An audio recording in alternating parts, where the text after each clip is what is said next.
the highest number of illegal border crossings and contacts ever reported in a year. The highest number.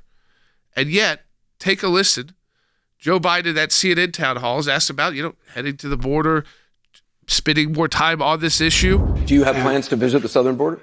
I've been there before, and I haven't. I know it well. I guess I should go down, but the whole point of it is I haven't had a whole hell of a lot of time to get down. I've been spending time going around looking at the $900 billion worth of damage done by hurricanes and floods and weather and traveling around the world. Well, you're the president of the United States. Mobility and your ability to travel is unrestricted. And so this idea that, I just don't have time to go. Why did President Biden say he has been to the border?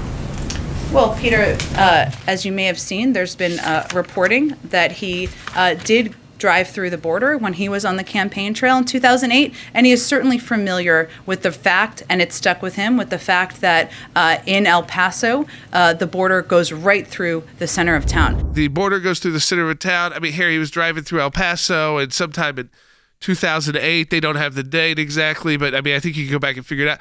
And now people are wondering, did he actually even see it, the way the route that they took?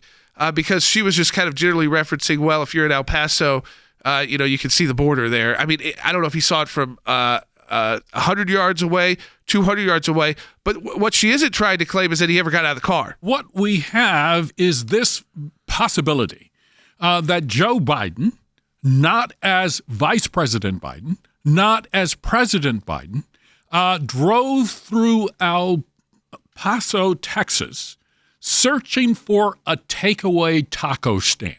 That is essentially his involvement with the border. It's like the worst Washington answer of all time, especially for a guy who's been in political office since most of us, can remember. I won't say since all of us have been born, but almost.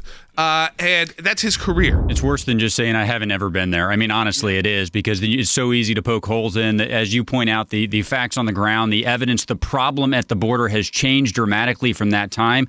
Jordan, he's president right now. We need solutions from him right now to address this record high surge. And, I find it interesting. We talk a lot about the ministry of presence. Sometimes you do just have to show up to make a difference in a problem. Then Jen Psaki went a step further, saying, he doesn't really need to go.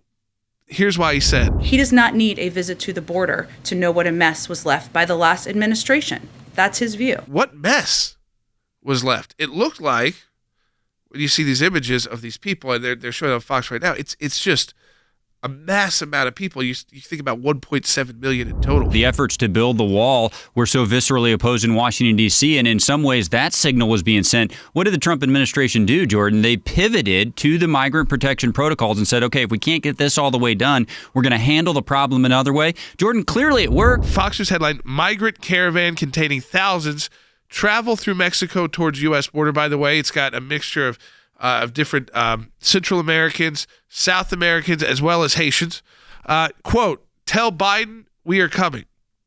It's the brazenness, Andy, the idea that they still feel like, you know what, this is the right move to make.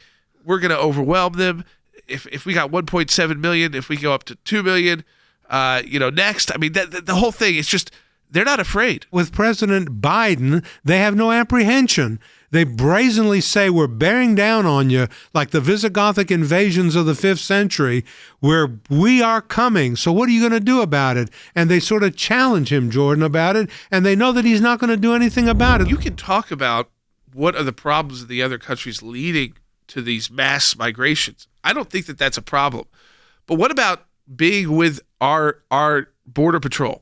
Being with our ICE officials, being with the people who are on the ground. Like Than said, the ministry of presence, the idea that you've got their back as president, which has not been the case in this administration, which is why I don't think they want to go, because I don't think they do have the back of the Border Patrol agents. We're not asking him to go to New Zealand or Australia. We're not asking him to go to outer Mongolia. We're asking him to get on Air Force One and to fly an hour and a half or 2 hours to the southern border and spend some time there with the Border Patrol agents. They're just down there trying to do a job that's impossible because there's an invasion of people.